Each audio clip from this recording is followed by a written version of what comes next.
Mr. Toastmaster, fellow Toastmasters, failing to succeed. It's paramount in life that we learn this lesson. In this country, failure is a bad word. We want to avoid it at all costs. We don't want our kids to fail at education. We don't want our kids to fail in sports. We don't want to fail. It's a disgrace. And really what we don't understand is that we have to learn how to fail in order to succeed. That failure is the engine to success. Just ask Mr. Dyson, the inventor of the cyclonic vacuum cleaner, among other inventors. Took him 5,174 tries to get it right. Now, if you ask him if he was a failure, he'd say, no way. But did you fail all those times? No, I found 5,174 ways that it wouldn't work, that led to the way that ultimately did work. You see, failure is a mindset. It depends on how you see obstacles and mountains. Now, when you run into obstacles as you're heading on your pathway to success in life, you see it perhaps as a hindrance. It's a setback. It's in your way. It's blocking something.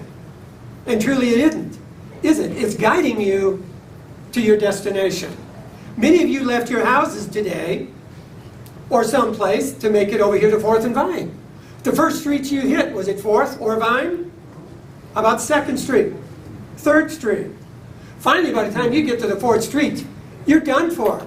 I'm never going to get there. I'm a failure. I'm not going to amount to anything. So you park the car, you put your thumb in your mouth, you get in the fetal position, and you dial 911, right? Probably not.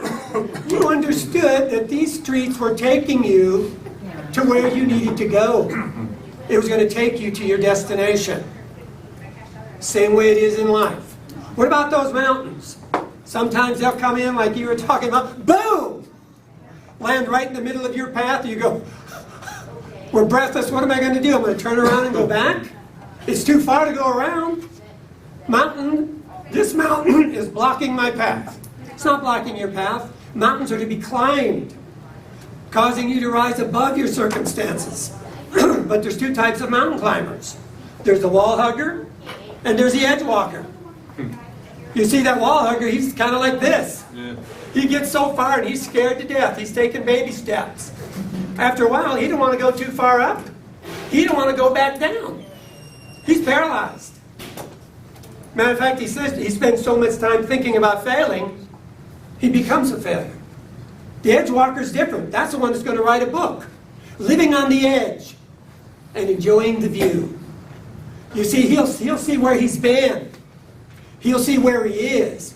And he's going to see where he's going. And he's excited. He can see the plateaus. He's saying, man, I can almost see the top.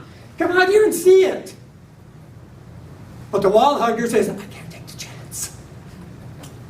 And he'll stay where he's at. Reminds me of the story of the mountain climbers. They're heading up a mountain. About halfway up, they hit one of these blizzards. They can't see where they're going. The team member says, we better go back down. So they start down, but one man lags behind. And he can't catch up no matter what he does. So in this blizzard where he can barely see his hand in front of his face, he hits a familiar plateau and he says, I'll throw over my line, I'll climb down, and I'll feel for the ground.